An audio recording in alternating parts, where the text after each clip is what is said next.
involved doing the vagina monologues. And I'm filling in for Don Elwood, who is normally here. I don't usually carry my phone up here, but it'll make sense in just a minute. So I don't think I'm one of those, kind of phone sort of people. So just a little bit of a history for you. We actually started performing this piece. Actually, I was not in the very original cast. And our mentor, director, and leader, Vicki Elwood, brought the vagina monologues to La Crosse from Eve Ensler's production on Broadway, and her book was the original. And then she started as a one-woman show. And then it sort of took off, and it turned into a whole movement. And if you just will Google when you leave here, V-Day organization, you will see that this group has been involved in so many different locations. They've been on the ground in Bangladesh, in Japan. If you Google the Comfort Women, it's a phenomenal story of the women in Japan who were kept as sexual slaves for the soldiers and who demanded an apology from the Japanese government because they were getting older and they were dying. And they needed to be recognized and they needed to be validated, and they wanted that apology. And the V-Day supporters and the V-Day group actually were involved, and they got it. So that was amazing. When Katrina hit New Orleans, the V-Day supporters and organization were on the ground. They've been on the ground in Haiti. They have a school called City of Joy in the Congo, and that's sort of their baby. You'll hear tonight how they're still, to this day, even in America and even in our close cities, female genital mutilation still goes on. Honor killings still occur. Women in the Middle East are still having acid thrown in their face. But there are people on the ground that are fighting those things. Women are becoming more and more empowered every single day. They're refusing to be held down, refusing to be oppressed, refusing to be told, you can't do this and you can't be that. And this organization supports that empowerment. And one of their key terms is solidarity. Solidarity not just as women, but in any group of people can be supported. One of the things as a nurse that we used to say was that as a nurse we eat our young. And unfortunately, that's true a lot of times with women. Women tend to tear another woman down. And that's not what this organization is about. It's a solidarity issue. So tonight, as you listen to these pieces are based on fact. They're based on the stories of real women. That Eve Ensler went around the country and spoke to these women. So I'd like for you to listen to these pieces with an open heart and with an open mind. Take it away and think about how you can help be part of that movement.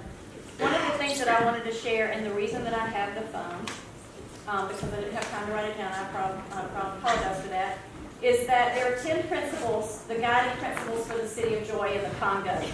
The first, and these are fitting for everyday life, whether you're in kindergarten as a teacher and guiding your students, you're a mother, a father, an administrator, the CEO of a company, or just in everyday life, no matter what you do, these principles can teach us all something about how we should live.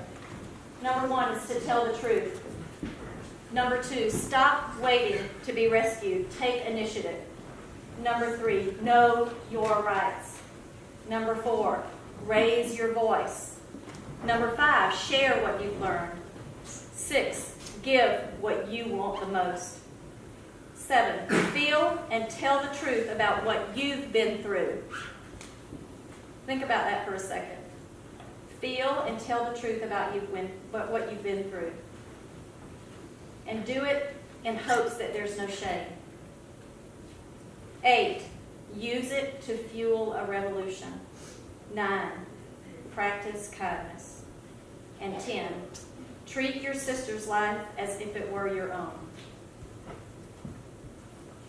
I'm going to leave you with that, but I do want to say, the show is a great time. There's a lot of intimate details. It's funny, it's powerful, it's sad, it's thought-provoking, it's empowering, it's knowledge.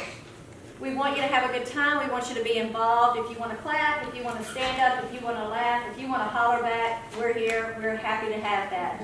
I do ask that you would just silence your cell phones. And we appreciate you coming. Hope you enjoy the show, and please stick around afterward for questions if you have anything. Thanks so much.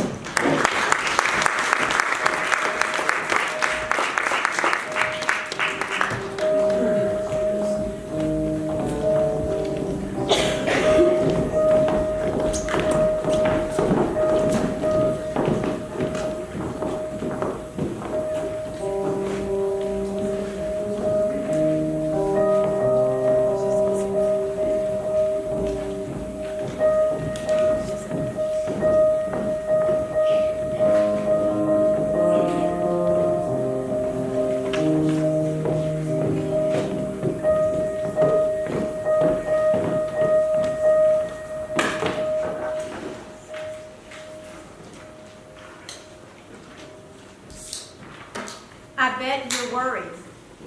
We were worried. We were worried about Vaginas. We were worried about what we think about vaginas, and even more worried what we don't think about them. We were worried about our own vaginas. They needed a context of other vaginas, a community, a culture of vaginas. There's so much darkness and secrecy surrounding them, like the Bermuda Triangle, and nobody ever reports back from there. In the first place, it's not so easy to even find your vagina. Women go weeks, months, years without looking at theirs. A hot-collar businesswoman was interviewed, and she said she was too busy. She didn't have the time. Looking at your vagina, she said, is a full day's work. You have to get down there, on the ground, on your back, in front of a mirror, full length preferred. Then you've got to get in the perfect position. And then you have to have the perfect light, which is somehow shadowed by the mirror or the position you're in. And then you get all twisted up. You're crooking your neck, feeling your back.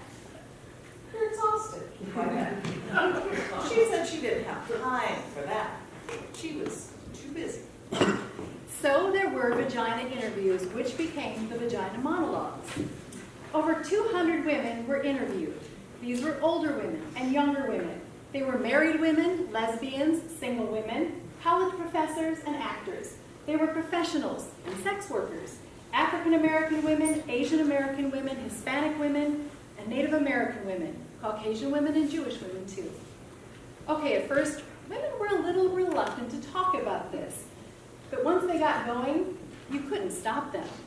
You see, secretly, women love to talk about their vaginas. They really do. They get pretty excited because no one has ever asked them before. Let's just start with the word vagina.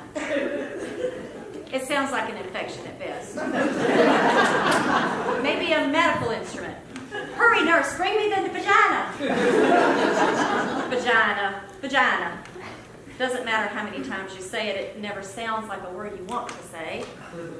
It's a totally ridiculous, completely unsexy word. If you use it during sex, trying to be politically correct. Darling, would you stroke my vagina? You kill the act right there. We were worried about vaginas, what we call them and what we don't call them.